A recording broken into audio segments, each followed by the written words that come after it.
So this is the Coba Arch. So this is 1999 Falling Star Ave in Westlake. We're gonna be starting the hike here at the Hidden Meadows Trail, which supposedly will go to the Coba Arch after a few turns.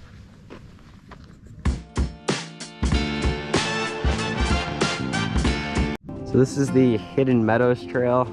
This is supposed to be the first trail that you take to get to the Coba Arch, and there's a few turns onto a couple other trails after that.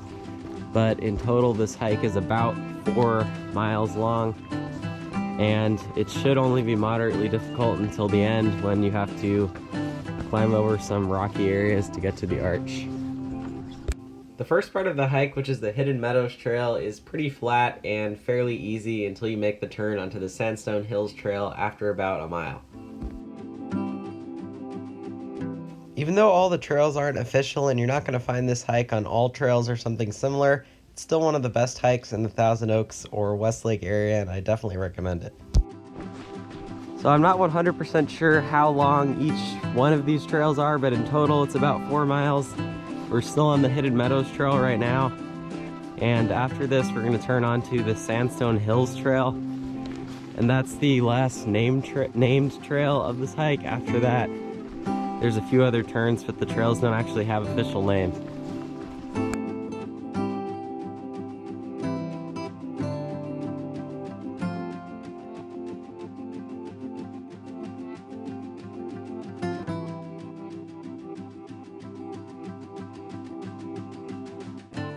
Most of the Hidden Meadows Trail isn't surrounded by much except some of this California sagebrush, and you can still see that some of the ground is wet from the recent rain. So there is a trail that splits off to the left here when we're still on the Hidden Meadows Trail. Don't take that trail, just continue going straight because our first turn is going to be on the Sandstone Hills Trail. So far this hike it's not very difficult. The trail's a little bit narrow, but there's really not much uphill or anything right now, so far it's pretty easy. Even though this area hasn't gotten the most rain recently, it did rain a little bit last week, about an inch, so you can see some of this sagebrush here is already starting to recover because it is really drought tolerant, so even a little bit of rain will make it come back to life again.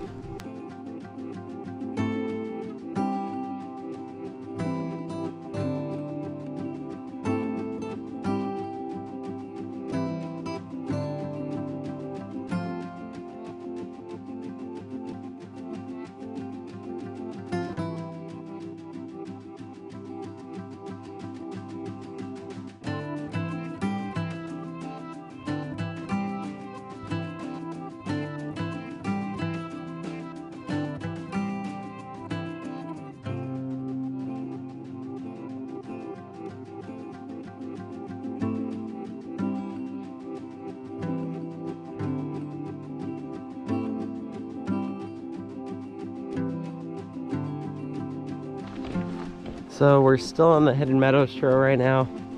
Mostly we're just going through a pretty flat area, a little bit of uphill, surrounded by some brush.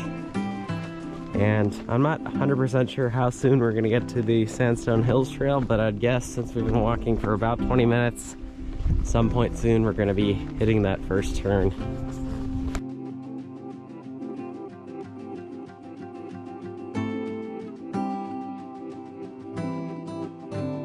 So here when you come to the end of the Hidden Meadows Trail at this trail split with the power pole right in the middle here, we're going to be turning, or once you come out and you look at the sign, we're going to be turning left towards the Sandstone Hills Trail, which goes this way and looks like it starts going a bit more uphill. The Sandstone Hills Trail is still generally pretty easy, and the hard part of the hike isn't until after this trail ends.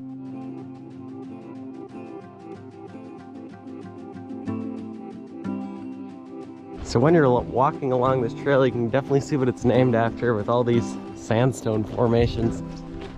The Coba Arch, which we're going to, is also a sandstone formation, so definitely this whole area is filled with a lot of nice rock formations that you'll see along this hike.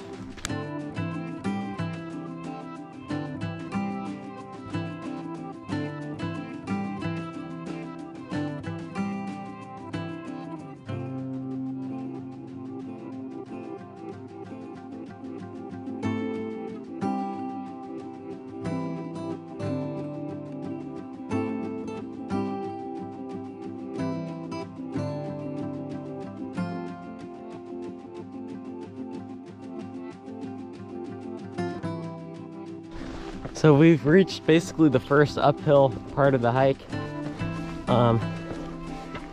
It's a pretty wide trail. It's not that difficult, but it's a little bit rocky, and it's surrounded by even more of these awesome sandstone formations, which we're pretty much going to see for the rest of the hike. So just to give you an idea of how incredibly clear it is today, we're in Westlake right now, which is pretty far inland. You can see all the way to the ocean in the distance over there, and you can definitely see a clear blue line in the distance. That definitely is the ocean. So the rain definitely makes a huge difference at giving you better clear views along this trail.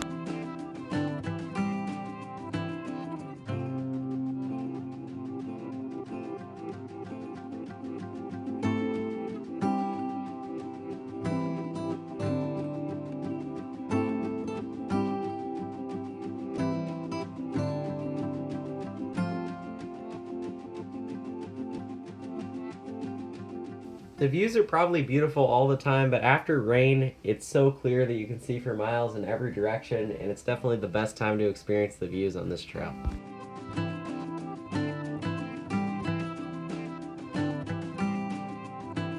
The effect the rain had on the view from here is just amazing. Like, what day can you see the ocean from Westlake? It's just so incredibly clear today. It's just an awesome view. So when you come to the second split that doesn't have any signs here, we're still on the Sandstone Hills Trail. You're gonna go left to stay on the Sandstone Hills Trail and not take the right trail, because that's not gonna lead to Coba Arch. If you take a wrong turn here and you go on this trail, you're just gonna end up back in the residential area down there.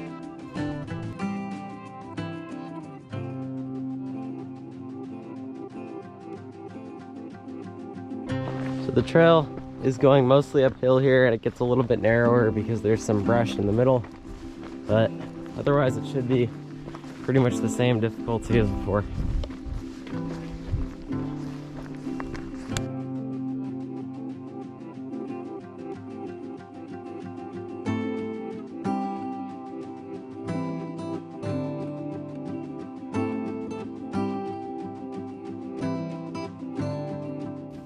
If you haven't been to the Santa Monica Mountains or another place with a lot of sandstone formations before, this hike almost feels like you've left Southern California for the day.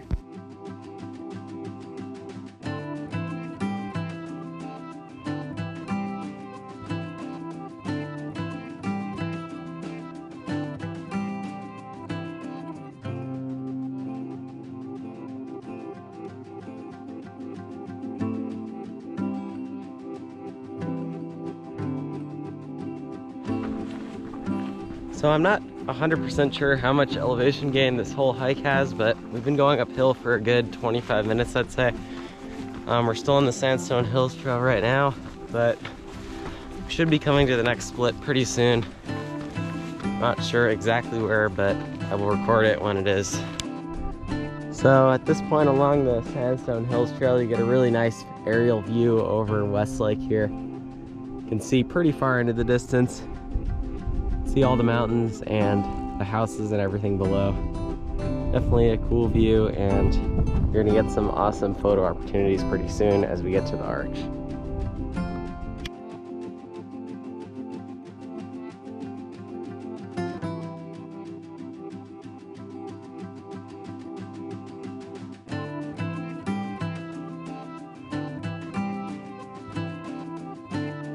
So if you can see that power line in the distance there, that's most likely going to be where the next split is, where we're going to go onto the last trail towards the peak of this mountain and the Coba Arch.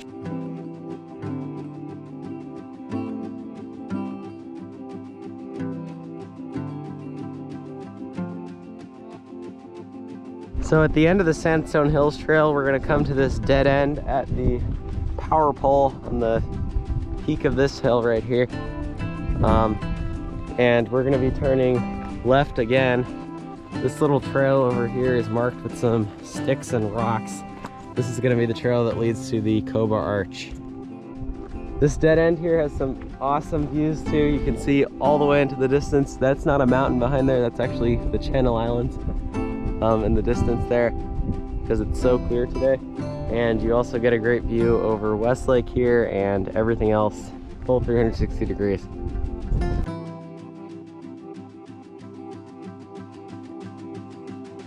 So you can see the arch right up there. That's where this trail is heading. It's not very much further.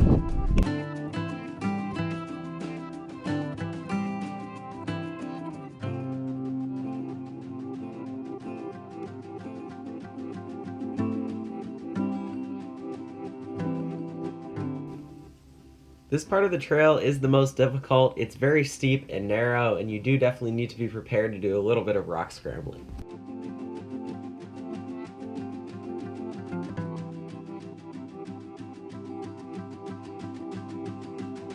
This is definitely a harder part of the trail. There is going to be some rock scrambling at the end, but right now it's just a very steep, narrow trail, so be aware of that and be careful when you're coming up this part.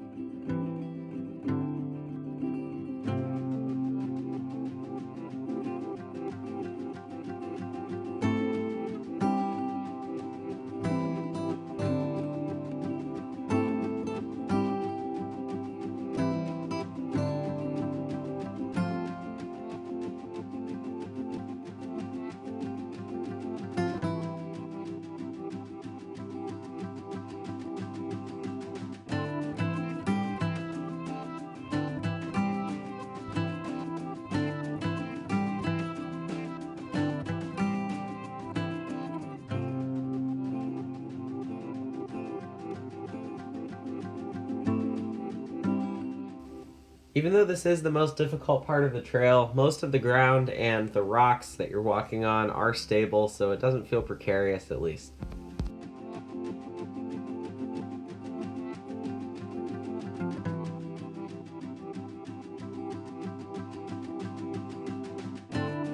This is the final part of the hike. We're going to be going up there. You can see some people who have already made it to the top, and that was definitely not an easy end of the trail, but it is pretty steep and narrow, so just know that before you start.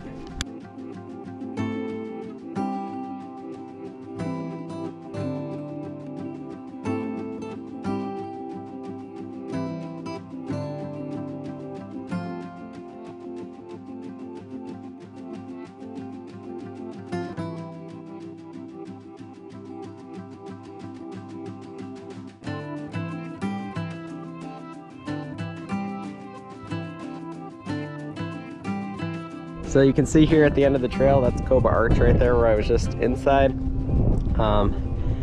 And right here is mostly the main view you're gonna get here. This isn't exactly the peak, but it's very close to the peak. The peak's about 2,400 feet elevation. But this view is this is gonna give you a great view over all of the residential areas down there and the mountains in the distance, and it feels like you're incredibly high here even though it's only 2,400 feet, but it's definitely awesome.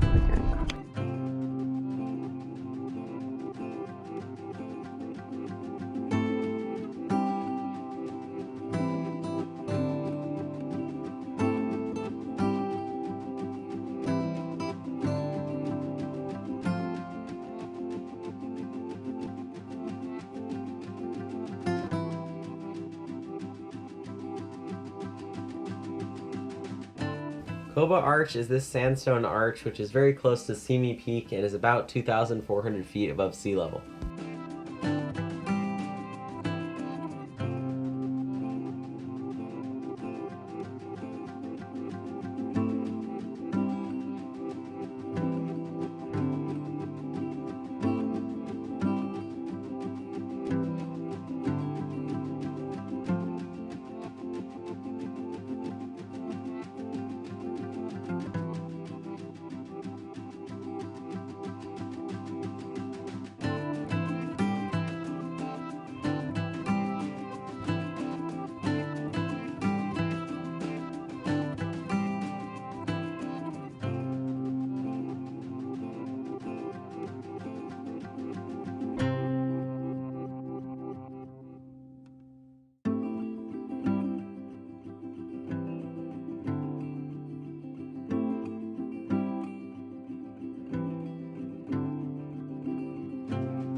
So that's the end of this hike for now. Thanks for watching, and if you want the full directions to the arch, remember to check this video description, and as always, if you enjoyed, like the video, and remember to subscribe for more in the future.